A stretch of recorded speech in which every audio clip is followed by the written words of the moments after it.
Hi, this is Tim Hinton, the Beast of the Marching Arts. I'm the host of the Marching Roundtable podcast and the creator of marchingartseducation.com.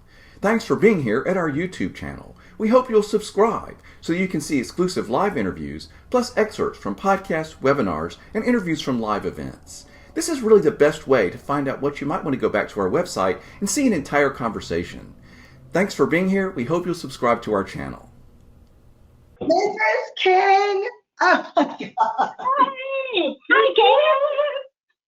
How are you? Oh my gosh. Good to see you.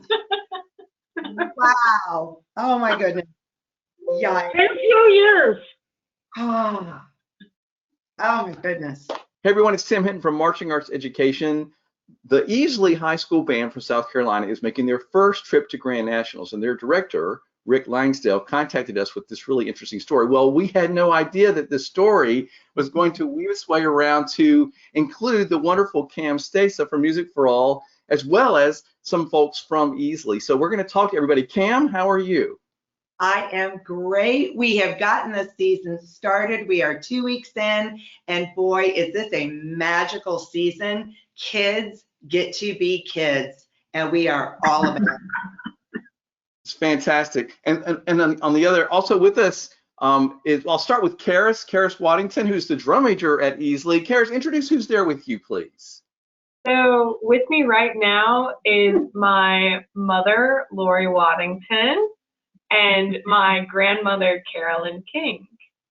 So thank all of you for being here. So what's so interesting, everybody, is Cam, everybody knows you from Music for All. Everybody knows Cam, and everybody loves Cam Stasa. So I love that this story sort of circled around to include Cam Stasa from back in high school. So everybody, we're going to find out some things about Cam Stasa back in high school. So Cam, the first thing I want to do is tell me when did you realize you had this interesting connection to the Waddington family and that and Mrs. King?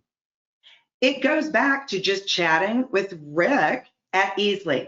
We chatted throughout the pandemic, and at one point in time, Rick randomly one day said, I think you know one of my band parents. Her name is Lori Waddington. And I said, okay, the last name does not ring a bell, but I said, do you know a maiden name? And he said, well, it's King.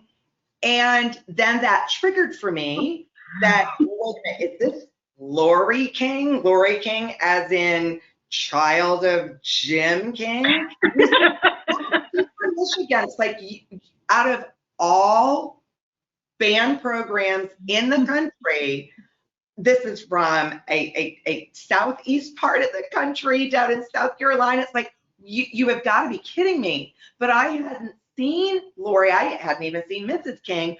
Probably the last time I ran into Jim and Carolyn was at a drum corps show. I don't remember what year, don't remember what stadium, but I ran into you at a drum corps show outside the stadium. And that is my last recollection of having run into Jim and Carolyn.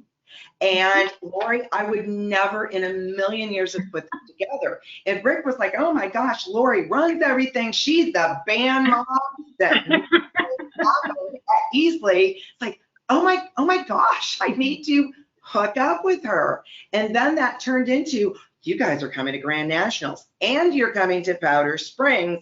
So this circled really, really fast. As we all know, everything does in the band universe. It's such a tight-knit community. You just need to pull that one thread and it all starts to unravel, and we put it all together. Carys, are you a junior, senior? What grade are you in right now? Because I know things got really crazy last year with marching band not fully being at it. What year are you in, if I may ask? I am on my 5th season with the Easley Marching Band. And so it's my senior year, so I get to go to Grand Nationals as my final performance as a high schooler. This is very poetic in many ways because we, of course, as Bands of America, did not do in-person events last fall. That should have been the celebration of our 45th anniversary. And when I always always talk about my history. I would not be who I am today without having been a student in the Chesaning Band that came to Whitewater in 1976 because Jim King decided to go to something that had never existed before, but was willing to say, we're going to take the band and do something new.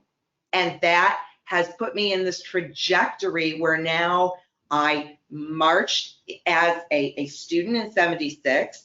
I always talk about the fact that I was in a finalist band at that first event. Whitewater is like going to Mecca. I went to Whitewater last fall in the pandemic to do some video footage, and everything came rushing back. I had not been to Whitewater in years. And you talk to folks who are part of those early years of, which at the time was MBA. It was MBA Marching Bands of America at that time. And then now I taught at summer camp in Whitewater back in the 80s. And then I came into the office full time in 1989 and have been working with the company for many years since then. So the tie together back to 76 is really extraordinary. So I want to ask this question next. Carolyn King, who was the wife of band director Jim King, who Cam was a member. Do you remember Cam? And can you tell us anything about her from high school days? Oh, I remember Cam.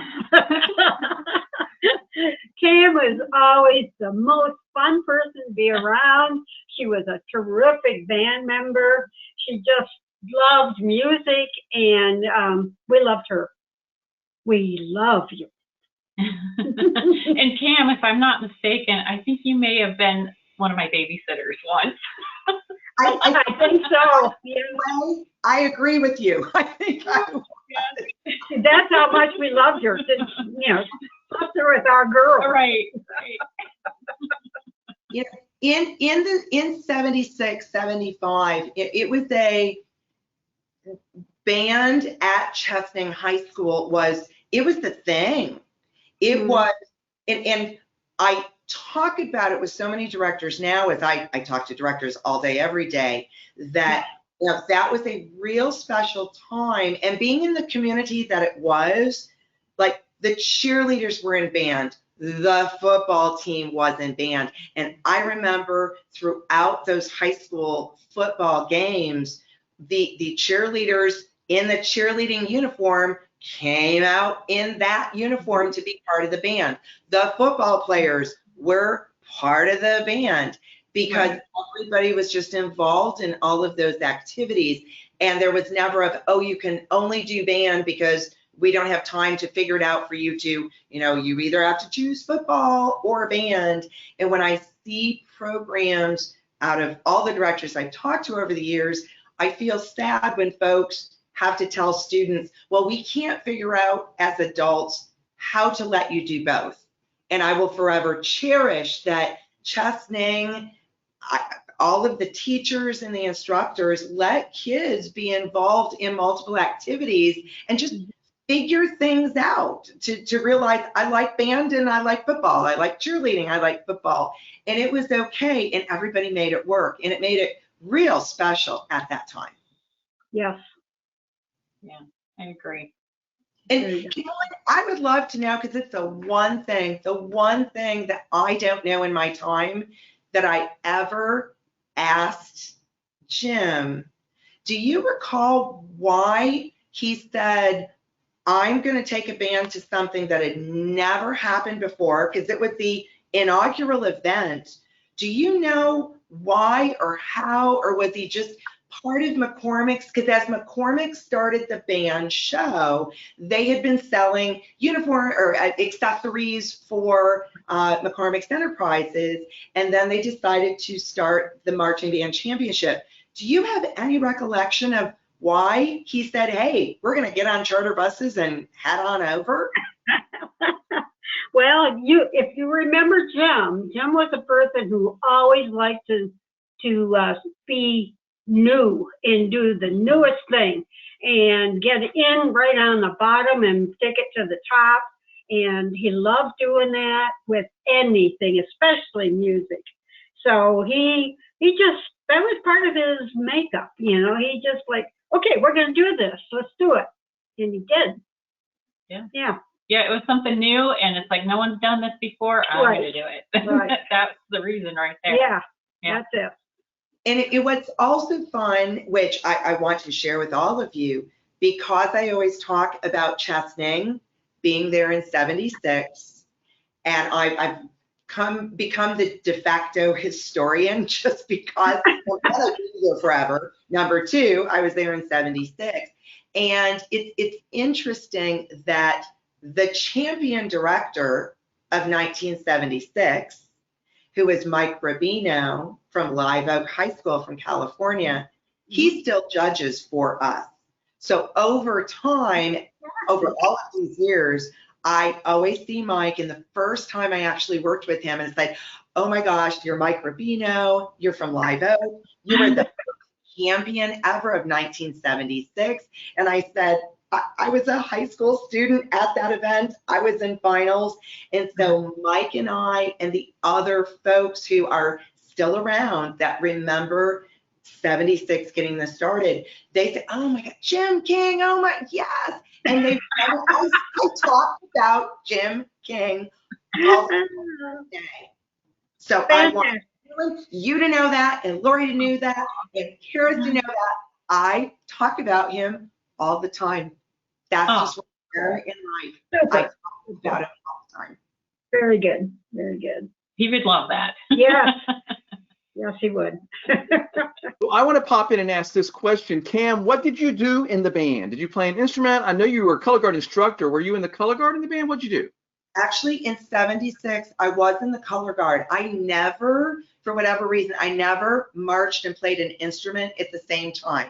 Never did that. So when we went to Whitewater in 76, I was in the flag line. And I also do remember, and I've told many folks this story, that if folks over time are very aware that we do the iconic words that we say at stadiums at the end of finals, which is go for it, break ranks, which granted, Carys, sorry, that didn't happen at Powder Springs because in the times that we're in, we did not do a full finale. But the finale of 1976, I will never forget, because in Whitewater, it's summer, it's June in Wisconsin. I remember being a student in the color guard, so near the front of all the bands were lined up on the field. And I remember the announcer telling everyone to remain calm and exit the stadium immediately, because this storm was rolling right toward us. And in Whitewater, there was only one way to get in and out of that stadium, because it's in and it was the horseshoe. And I just remember, like, you could feel the cold air come across the field, and I kept thinking, this doesn't feel right. Something's happening. And all of a sudden we were told, go to the buses. So we go out in front of Williams Center where all the buses were parked, and the skies opened up. And I thought, okay, so there never from the beginning was ever a formal march off ever of the company. And it rained, it was torrential, and that's what happened at the first one. I did return back with Chesning Band in the summer of 1979, and I was a drum major at that time, did not make the cut, because at that point now more bands were coming to the Summer Nationals. But man, to have been in a band that made finals in year one, oh my gosh. And William Ravelli, Dr. William Ravelli, did a mass band experience, which honestly I cannot remember. But we have photos of Dr. Ravelli, who worked with, to my understanding, the finalist bands. I truly have zero recollection of what we did, but Dr. Ravelli was at Warhawk Stadium in Whitewater, Wisconsin, the summer of '76, and he was part of that whole experience as making it very special for the students. We have photos of Dr. Ravelli at field level. You know, Cam, I just have to weigh in and say, I don't know if you were, I'm sure you know this, but the very first DCI championship, which was at Whitewater in 1972, also had a giant downpour during the finale. And they read, because when I interviewed Brant Crocker about he was there, the very first one, he said he was crouching under a table reading the results because it was such a downpour. So apparently, inaugural events at Whitewater are just due for storms. I don't know. And you know what is so beautiful when you go to Whitewater? Because truly, again, it's like going to Mecca to say you're going to Whitewater. And there is a beautiful, lovely plaque with our name on it, as well as the DCI has a plaque. And that's just always really, really special to go up there, that they remember our history as well for both organizations, which is great. I think it's wonderful. And I can tell you, I marched as a drum corps member at Whitewater a number of times, and it's a special place. And I remember going into that bowl, everything about it. So this is very cool. Well, okay, so here's now I want to go to the drum maker from Easley High School, Carys. I want to ask you a question. There's a story about a surprise attic find. Can you tell us this story? Because this is also like incredibly bizarre and interesting part of this story. So about 2 summers ago, we were up in Michigan in this town called Higgins Lake, and we were going through my grandmother's garage attic space, just kind of clearing out, getting ready for her to move, and we noticed there was a trophy, and at the time we didn't think much of it. We came back the next year, we looked at it some more, and we realized that it was the 3rd place trophy from Class A from the very first Grand Nationals. And there's a nice little image of me in a vintage Phantom Regiment shirt too, holding the trophy that we sent to my director. And we were like, look what we found. Oh my gosh. Yeah. I love that. Part of the making the connection to Cam is when we found the trophy. But do you want to grab? And dun, dun, dun. There it is. Oh gosh. See, and here's what's also interesting. See, I love that. That's got the square logo. If you look at that logo on the front of that, I'm so old school. I love the logo. I love that logo because we went round with the logo then over time. But man, I love the square logo. Very cool. Very cool. So we transported it down here with love, and it is now in my house. That just warms my heart. And I will even want to tell you folks here, this trophy that's right over my shoulder, that is the original traveling trophy that was used from 1976 to 1993. All of those little plates have the champion school names and the years on it. We retired it when we went to our new traveling trophy, which then started in 1994, which is this big old, we call it the Eagle. There also, he's got a name, and sorry that is escaping me at the moment because I never named him, but we have some folks, I believe it was the Woodlands High School from Texas, who went, Kevin is his name. Kevin the Eagle, when they brought it back to us, they named it Kevin. So Kevin went back from Vandergrift High School in Texas. They are not returning to nationals this year, so they are going to represent it to us during the San Antonio Super Regional. We will bring it back to Indianapolis, and then we will see the weekend of Grand Nationals who it's going to go home with. Yeah. It's fun that this is the original traveling trophy that we keep here in our office. Lori, when you left, you marched drum corps, is that correct? I did. Yep, Phantom Regiment. And Did Cheryl march as well? She did, yeah. She marched. I just asked her because I couldn't remember what year she marched. And what did she say? 84, 85. And then I marched 88, 89. Yeah. And I just never did corps. I don't think Mom and Dad ever would have let me march corps. It was fun because my brother marched Madison Scouts in 77, 78, and even getting him out there, that was just the time of life that was there. We did have other students from Chesaning who went out and marched corps, but it was just kind of never in my purview. And so my band memories were so prevalent. And then I started teaching color guard right out of high school. So by the time I graduated in 79, I was already being asked to come out and teach band, write color guard programs around the country. And so I just I missed that. I skipped that step. Well, it's funny because I was talking to Rick about this one day too. I said, well, you realize that our hometown was like 2,500 people. And he was shocked. He's like, well, are you kidding? That's like almost the size of our school, our high school. And I said, yeah, it was a tiny town.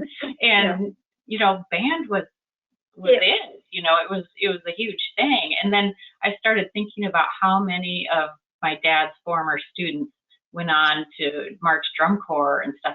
That's amazing when you think about how this tiny little band, all these people went on to drum corps and of course all these, went on to these great things. And it's just really cool that a small town band director can have such far-reaching effects.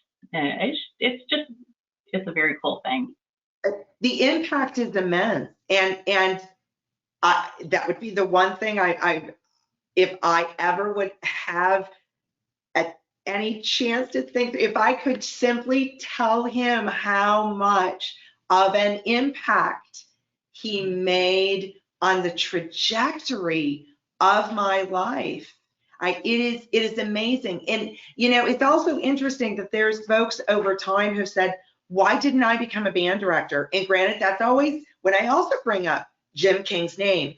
I'm not sure why, and I think it was just the 70s, that I still think that why I didn't become a band director, that there were 3 sets of people who didn't even put it in my head that I could have gone into music education.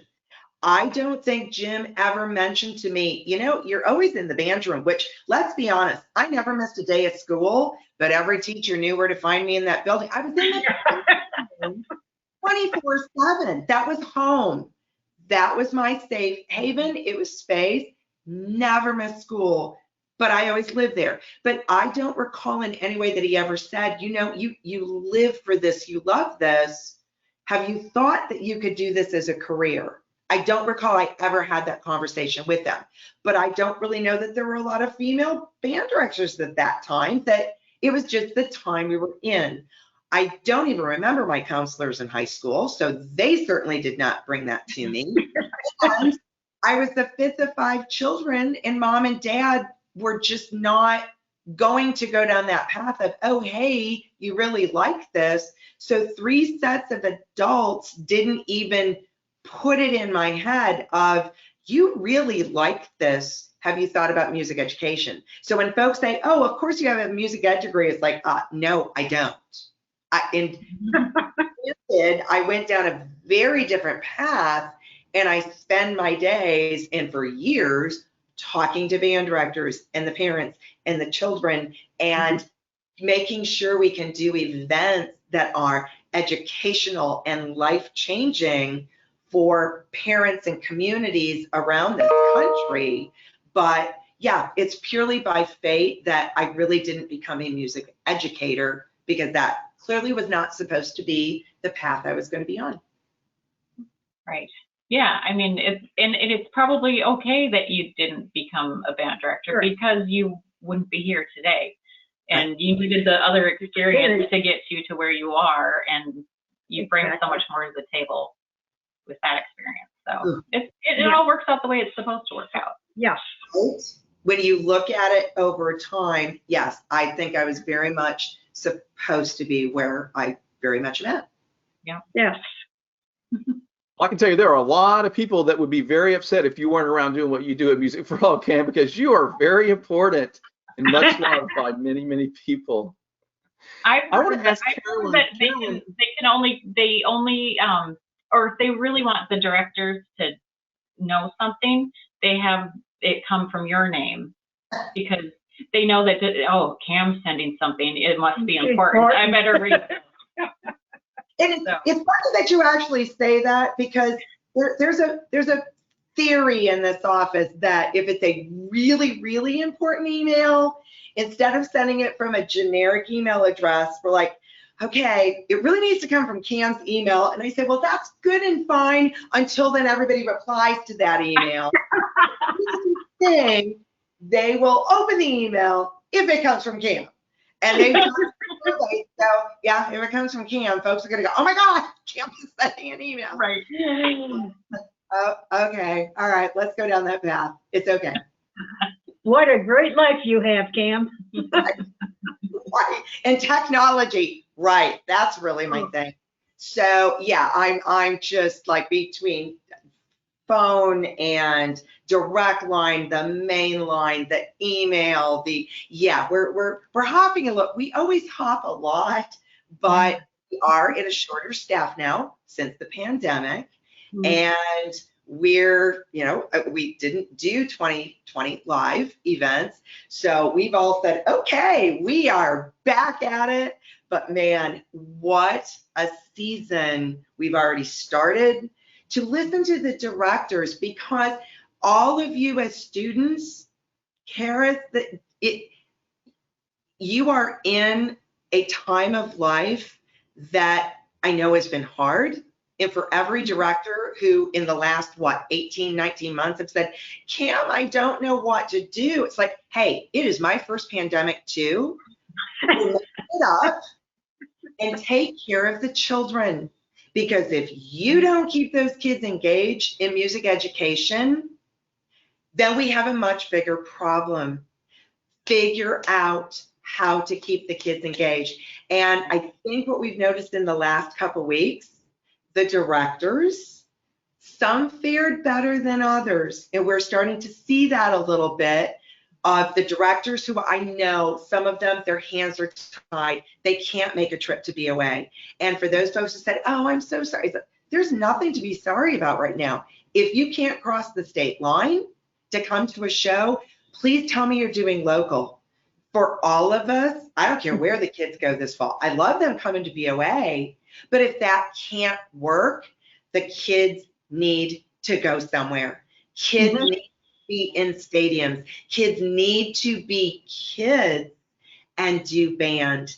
And right now, the excitement, whether it's a local show, coming to BOA, that's kind of, it'll get figured out. But just doing in-person band right now, that's the victory for fall of 2021. And that's what we're trying to focus on. It was really exciting for me having not performed in like a large scale event for pretty much a year and a half. And then my first show back, my first performance is at Powder Springs.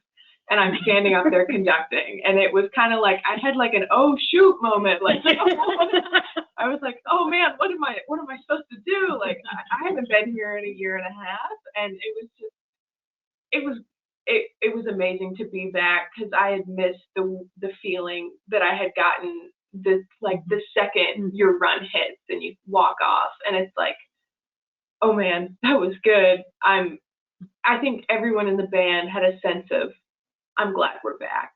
And it was just amazing that happened at BOA. And then after that, we made finals, and it was the first time Easley had ever made finals. And it was just like such an amazing day, and I'm so glad that we got to do it, and I'm so happy we're back. It's amazing to be performing again. And those right there, that encapsulates everything.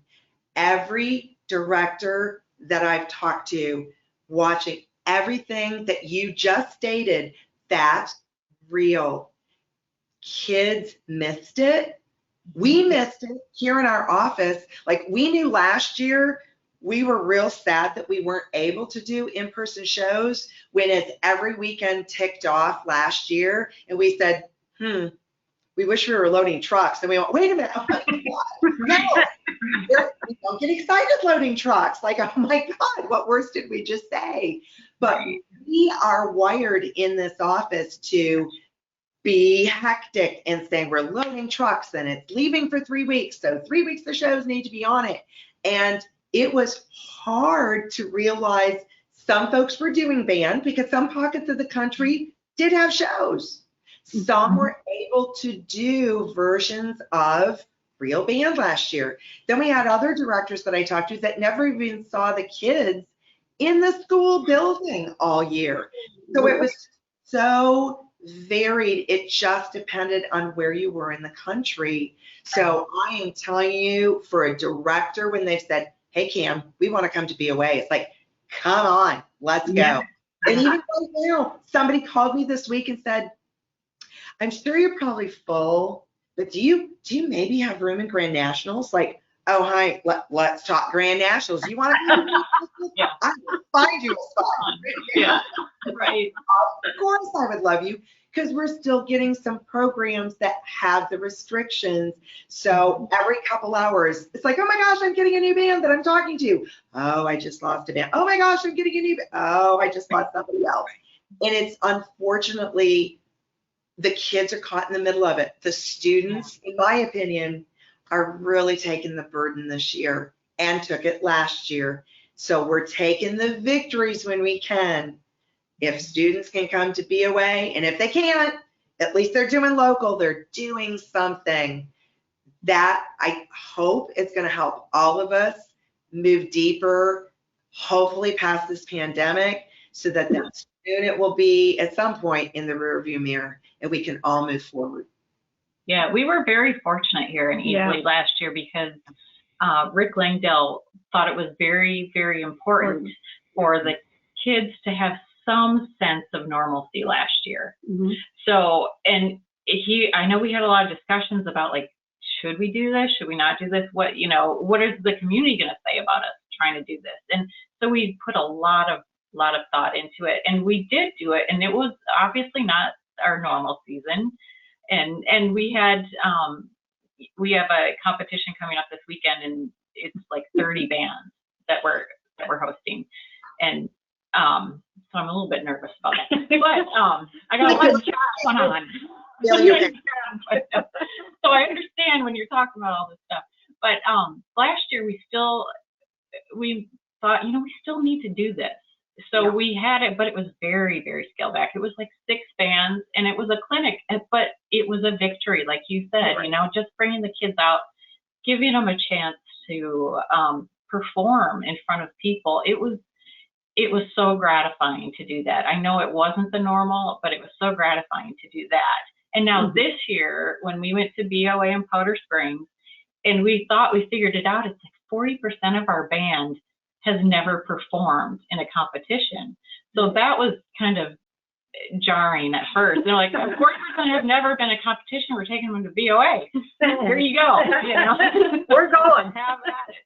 But I mean, it was just so exciting because I thought these kids have been putting in all the work. They worked just as hard last year. They put in all the work all year, and they never got to see it pay off for them. And they finally did when we went to Powder Springs. So it was just so worth it. And I'm so excited that we're going to Grand Nationals this year, especially because of last year. It's like, they worked so hard last year. This is the big payoff at the end. And with Grand Nationals this year, which as folks started enrolling in Grand Nationals back in December and January, folks were, gosh, we're not really sure we can do the trip. And I said, hey, I get it. December, January, February, there was still so many conversations.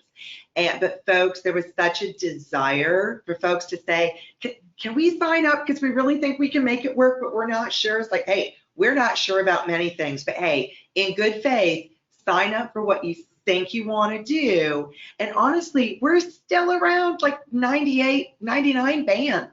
Now, might that yet fluctuate? Hey, you know what? I'm fluctuating here for Saturday. So that's okay. I can't control those things.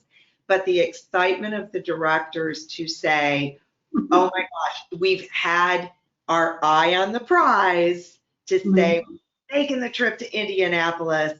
And I think Nationals this year is going to be one for the record books, because we haven't had it since November 2019, to have folks from all across the country. Hopefully everybody can get to us and have all these different states represented. That is just going to be a magical weekend for the kids, for the parents, for the communities back home. It's a musical celebration, and we can't wait. Fantastic. Yeah. I'm tearing up right now. Yeah. I can't wait either. I'm going. I'm going to be there. I'll see you, Cam. Yes. And oh my gosh, I wanted to make sure, like, I will see every one of you, right? Yeah. Lori, you're coming up. Carolyn, you're coming up. And my sister Cheryl will be there as well. Yes. Oh my gosh. I know. It'll be a reunion. I feel photos coming on here. We are getting together. We're going to make that happen. Yeah. All right. Yeah. Thank you guys for talking and sharing these whole stories. I've so enjoyed this conversation, and the fact that there's this unexpected connection. As you said, Cam, there are so many connections in our activity. Yeah. It's just the way it works. So I guess very quickly, we'll go around and let everybody say a final word. Lori, why don't you go first and let everybody on each side of you just say anything they want to say in closing as we're finishing this conversation. And then, Cam, I'll let you jump in and finish. Oh, goodness. All right. When Rick Langdale originally said something to me about, hey, we might want to do like an interview with you and Cam, I'm like, yes, that would be so cool. I love it. I love it. And just to think, like, my dad would be so excited that all of this is happening, that, you know, that we're making these connections with each other, that the kids are coming together after this horrible last year that we've had, that Cam, you're still at you know, Bands of America and doing what you do so well, and you're making it happen for everyone. And I just think he would be so proud of every single one of us here. Fully agree. And continuing on that train of thought, I know one of the things that I always think about a lot is how proud of me he would be, just to know that I'm standing up there on a podium following in the footsteps that my family has given me. And I always think about when I perform that everyone in the stands is watching me, but he's watching me too. And that he's there with me, and he'll be there with me through my whole entire music experience, and that I get to have this music experience because of what he's given to my family, and I'm forever grateful for that. Ooh, you're making me cry, Carys. Oh. You know, I have to say, I have been so impressed with the Easley Band and directors and staff and parents and fans, the community. I've only lived here for a year. I moved here a year ago. I moved from Michigan, made the final jump, and I have been involved with the band, and I love it. It's bringing back all these memories from years and years ago that I thought, oh, I'll never experience that again. Remember sleeping on the floors in the gym and riding the school buses and all that. But I do want to put a plug in for the Easley Band staff. And Rick reminds me so much of a young Jim King director. I mean, so many times I've said that to Lori. I've said, doesn't he remind you of what your dad was like, you know, getting started, let's go. And he's just gung-ho, and he wants to get everything. He wants the kids to have a great experience, both musically and psychologically, spiritually. And that's what Jim King did. And I know he's watching us and smiling, probably playing his drums. Anyway, thank you so much, Cam, for all of your service in this wonderful, wonderful musical event. And I'll see you in a few months. Oh. And Miss Carolyn, I have to tell you, as I talk with directors all the time, spouses of any variety, partners, spouses, what have you, you all deserve medals for having been married to directors. Yeah. And I know what the directors are, my big kids, and I talk to them all the time. And you folks really showed that you can have a successful program, concert band, marching band, jazz band, all these other things, and you can still have a successful family-oriented life. And that's hard. This is a hard profession. I think it's the most incredible profession on the planet. This is like a math teacher, a history teacher, where yes, you're impacting students in the day, but being in an arts class, how a music teacher, a choir teacher, an orchestra teacher, even theater, you're in a much more emotional setting with the students. And I know every time I've gone back for a class reunion, my gosh, it's like all the band kids get back together again, because the memories are so vivid because of the rain rehearsals, the rain out of a show, the hot sun. You remember, whether it's good or bad at the time, you remember these very, very exciting elements of life that I didn't realize it at the time stay with you forever as you go on in your high school career and path into college and moving on. So I've watched spouses that you had beautiful family, which now, my gosh, I'm seeing now this next generation, which just makes it incredible. But a shout out to all the partners and spouses that are out there that help the directors, because we all know they are wired the same way. That's why I have a full-time job. It's dealing with doctors who are wired a certain way, but they truly have an incredible job. And I feel always blessed that I get to work with directors, because I know the end result is they're taking care of their kids. And that to me gets me up every day, that I know the hard work that all my colleagues are doing here at Music for All Bands of America. We're doing it to hopefully impact students' lives. That not that you're going to go out and be professional musicians, or we're expecting you all to go into music education, but you're going to be good citizens in this world.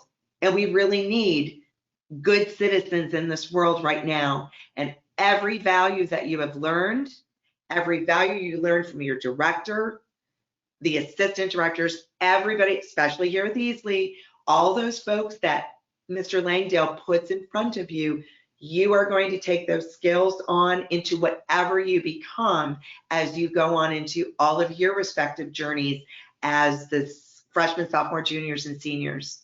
And band students, anyone in the arts learns incredible skills. And that is what helps all of us in this office work like we do to make these events happen. So thank you for all of you. I cannot wait for Grand Nationals this year. It's going to be amazing. And we're going to have a great time. And thank you to Tim for helping bring us all together. And boy, I need to get with Mr. Langdale to give extra thank you here, because he's the one who's supposed to just wrap this all up and figure it out for us. And I'm so happy and blessed that he did.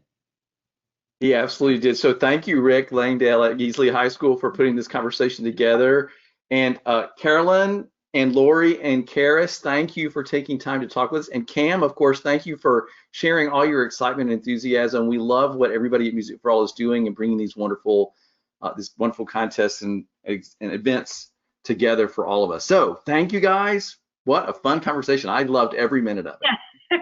Thank I you. forgot. I have pictures. We found pictures. Ah. Yeah. We found pictures. And here, look If you at can this send one. those to me and I'll include them. That's White Rock. Wow. Yes, Yes. Yeah. that is. Lori, see if you can scan those somehow and send those to me, and I'll include those as part of the broad. Oh, wow. Can you see our mom? Oh my gosh. And because I'll even tell you here's the first program book, 1976.